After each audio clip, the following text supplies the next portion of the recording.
কি অত ভাবছিস বলতো? ভাবছি ঢপে ঢপে দেশটা ভরে গেছে। কি বলে? এ কি বলছিস তুই? কিভাবে?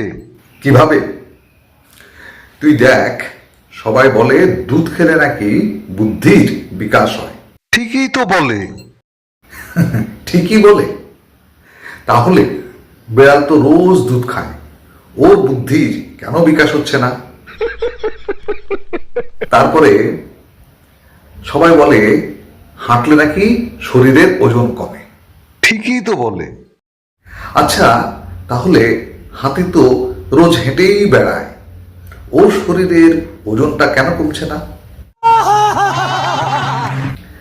তারপরে আবার দেখ, এই সাঁতার কাটলে নাকি তোর শরীর স্লিম হয়। হয়তো। তাহলে তিমি তো রোজ জলে সাঁতার কেটেই বেড়ায়, ওর শরীর কেন স্লিম হচ্ছে না?